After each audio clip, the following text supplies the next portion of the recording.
Good morning, ladies.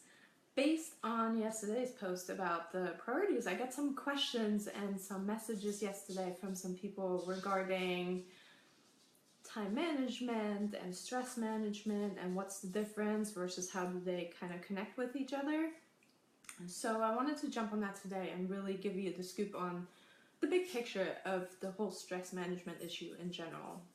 So the question from a couple of people, excuse my dog in the background walking around, the question from a couple of people was, what's the difference? Like, there were some people who said, well, I think I got a pretty good handle on the stress management part.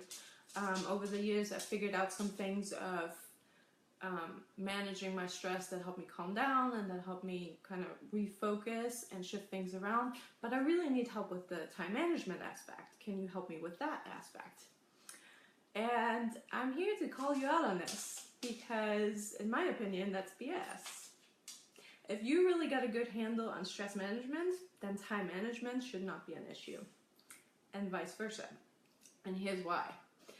Just like I said yesterday, you only do what is most important to you.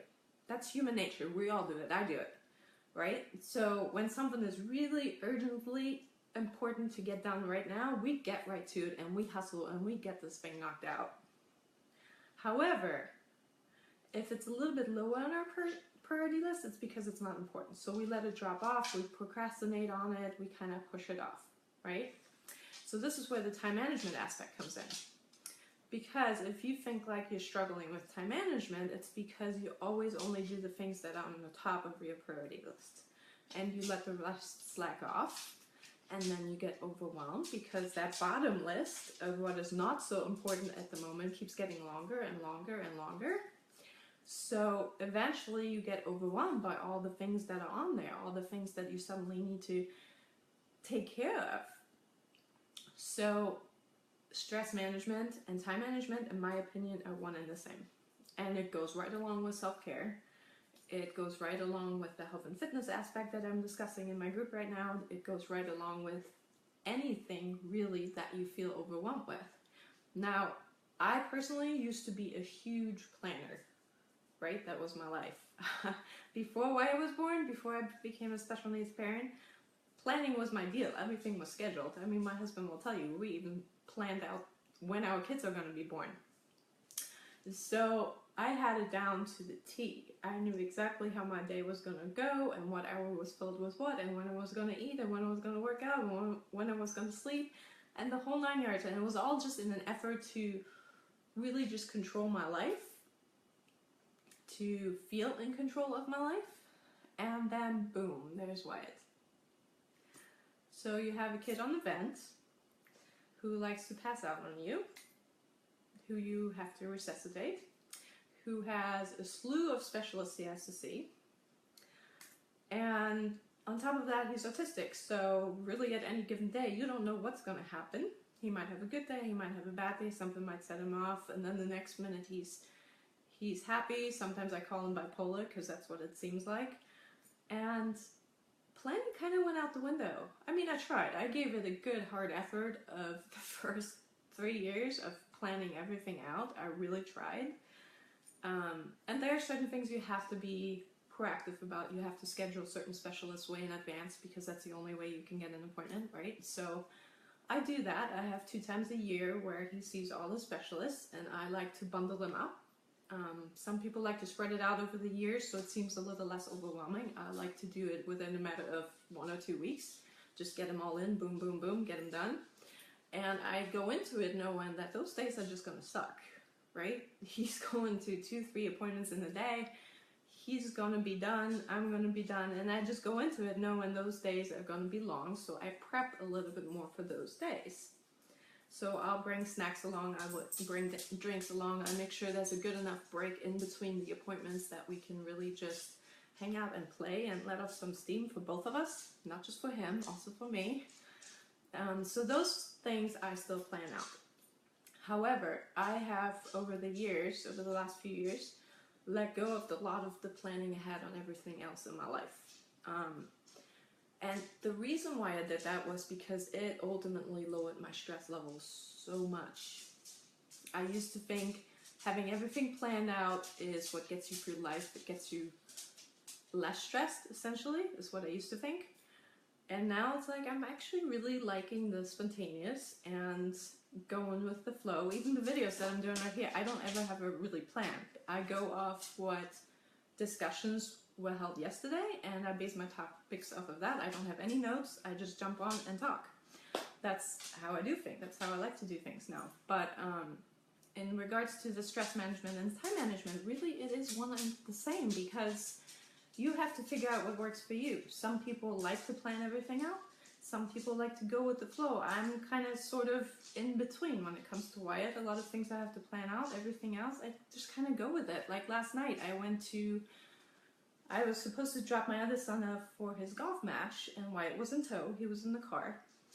And so with all his medical gear, and I got there and was like, you know what, I'm just going to stay.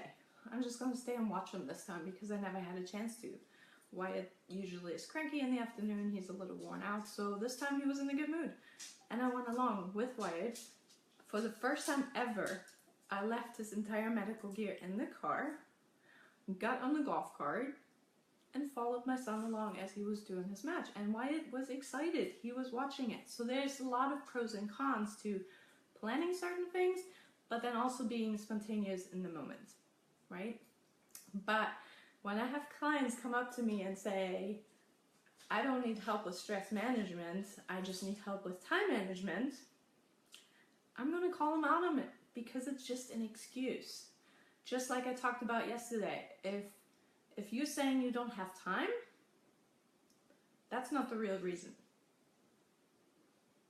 We all have exactly the same amount of time every single day. And some of it is spent scrolling through Facebook.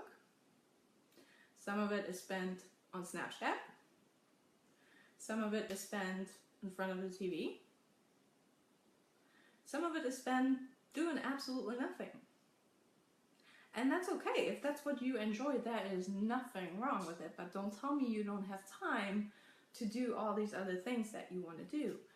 What it ultimately boils down to is, A, you already have a prior commitment. So say somebody wanted to schedule a call with me at 9 o'clock in the morning.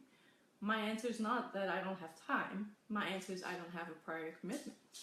My prior commitment is taking care of me at 9 o'clock in the morning. So if I feel that I can fit that in somewhere else during that day, then I will say, sure, go ahead. We'll schedule at 9.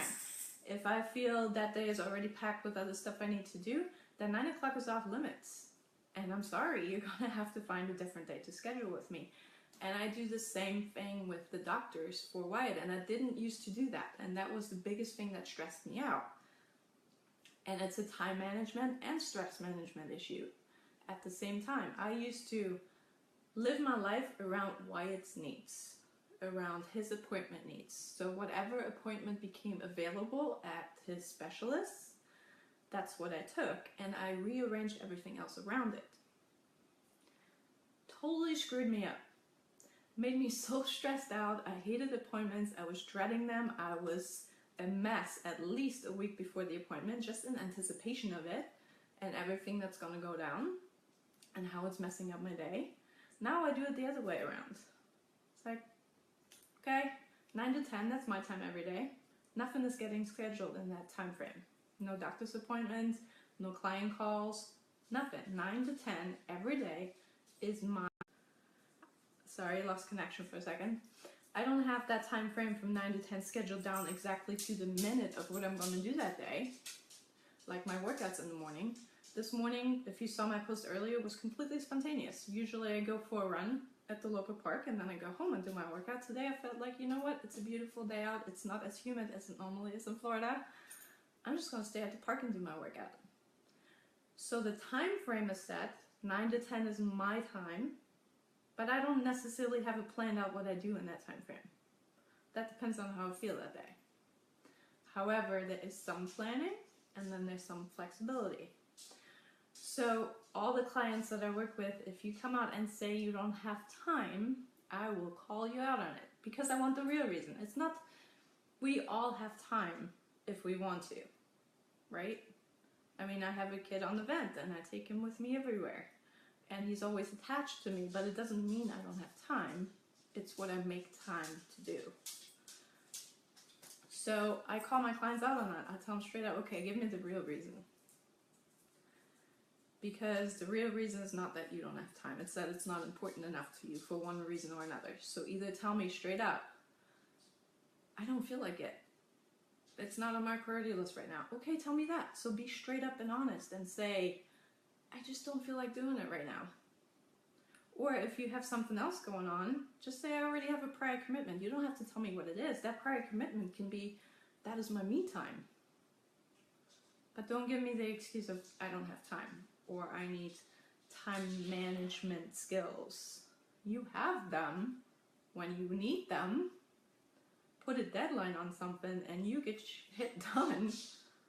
You have a deadline of tomorrow, I get to turn in this paperwork. You're going to look for that paperwork and you get it turned in because you have to.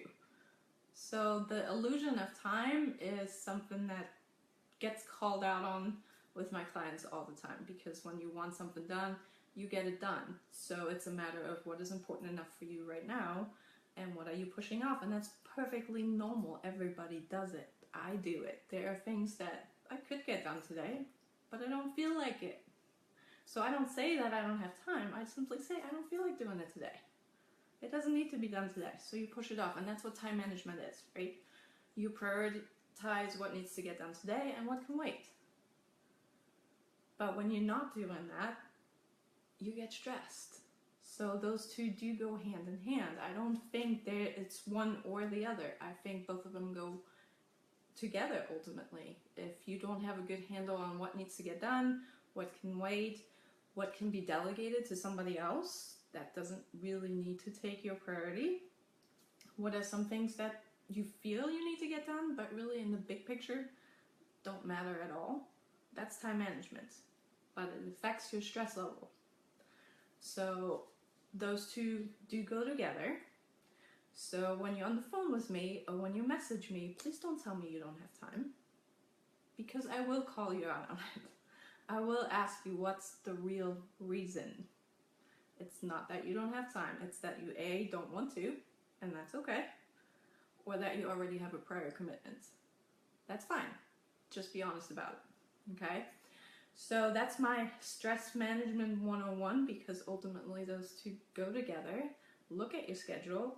Look at what you're doing every day that is relatively non-productive, and see what else you want to fit in there that would be a little bit more efficient, that would make you feel just a little bit happier today, that would make you feel a little bit more energized, whether that's going out and doing your workout, whether that's making yourself a lunch that you actually enjoy instead of just shoving something in, whether that's sitting down and reading a book, or whether that's just sitting in quiet and doing absolutely nothing.